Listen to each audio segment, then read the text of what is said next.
Hay nako! Ang dami namang mga tao! Ang gulo! Ang iingay! Ang nais ko lang naman ay makalakap ng sariwang hangin. Ikaw!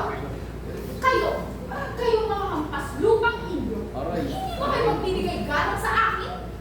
Ako ba'y hindi yung makikilala? Ano? Hindi niyo ako kilala? Bueno, ako lang naman si Doña Victorina de los Reyes de Espadanya. Tingnan niyo ang kolorete sa aking mukha. Ang magagara at mahaba kong kasuotan na tila para lamang sa isang mestisang kagaya ko. Kaya kayong mga Indio na siliting ng Aita, dapat igalang niyo ako. Naalala ko, nung bata pa lamang ako, marami nang nanliligaw at napapahanga sa kagandahan ko. Ngunit, itinaboy ko sila. Kasi naman, bakit ako magpapakasal? Magpapasakal sa isang Indio? Hindi ito maaari. Maliit pa lamang ako'y alam ko lang sa Espanyol ako magpapakasal.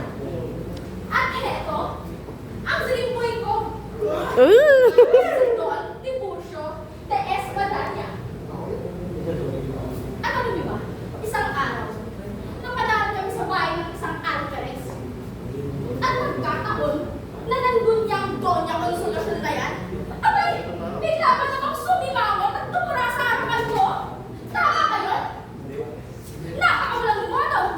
Kay Hamam, kay barbaridad. Kala naman niya kung sino siya para gawin yung sa harapan ko.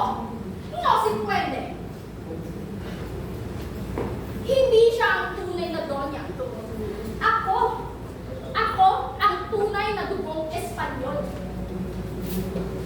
Kaya naman, hinamon ko siya kung sino ba talaga ang mas magaling sa aming dalawa. Malibasa, isa lamang siyang labanderang mahirap. Ang saya-saya ko talaga na kaya ko siyang ipahiya sa harapan niyo. Tiburcio, ano sabi mo? Ako'y tumigil? Hoy! Nararapat lamang sa babaeng hampas lupang yun na mapahiya. Kaya kanino kayo kakampi? Sa akin o kay Consolacion? Sa'yo. Ano?